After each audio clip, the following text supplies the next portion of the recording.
So far this season, the MVL is shaping up to have a phenomenal finish. This week, Sheridan traveled to New Concord for a matchup with John Glenn.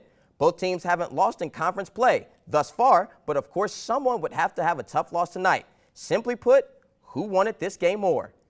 And to help us answer that question, we are joined by MVL reporter Sam Mullen. Now, Sam, this is a big game early in conference play. Well, you're absolutely right, Keith. Both teams are, as you said, are undefeated in conference play this season, but they're coming off very different weeks, with Sheridan losing big to Zanesville and John Glenn routing West Muskingum last week. Now, John Glenn is ready to go for this game, looking to make a run for the MVL title. They'll give the ball to their star, Blake Atkins, early for an 8-yard rush, but the drive would stall. On the ensuing drive, Sheridan's Luke Fox passes to Nick Thomas for 6 yards, and you'll hear that combination a lot.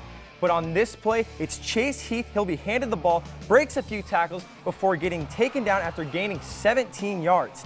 Now Fox will go back to Thomas on this next play for 7 yards, and this will put the Generals inside the 10, and 2 plays later at the start of the second quarter, Ethan Snyder will run the ball in from 4 yards out, putting the Generals up 6-0. The PAT would be blocked.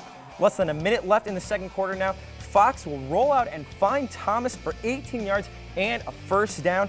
3 plays later, it'll be 3rd and long. Fox will be looking to make a play for his team. He'll pick up 13 yards, but Sheridan would go into halftime up just 6-0. Now, John Glenn fans, they want this game badly for their team, and it would get going early for them in the third quarter, where Atkins would pick up 16 yards on the rush, and that'll be John Glenn's first down of the game, Keith. Wow. Now, later in the drive, on 3rd and 23, Stone Morgan would run for 16 yards of his own, but that would make it 4th down, and they'll have to punt. On the ensuing drive, Fox would scramble for 5 yards on this next play. And Keith, I have a question for you. What does the Fox say? I'm not too sure. Tell me. Well, I happen to know, Keith. He says, "Get in the end zone, Nick Thomas." That'll be a 13-yard touchdown, 2-point conversion, no good. 12-0 Generals, and they would go on and win 12-7. Now, Luke Fox had 16 yards passing and 1 touchdown. Chase has 48 yards rushing. Blake Atkins, 9 rushes for 54 yards. They held him all night long. Sam, what a huge game. Sheridan pulls out the huge victory. Talk about the end of that game, though. Well, it's all started with, after that 12-0 lead touchdown, Blake Atkins would take the kickoff 91 yards to the house, making it a 12-7 game.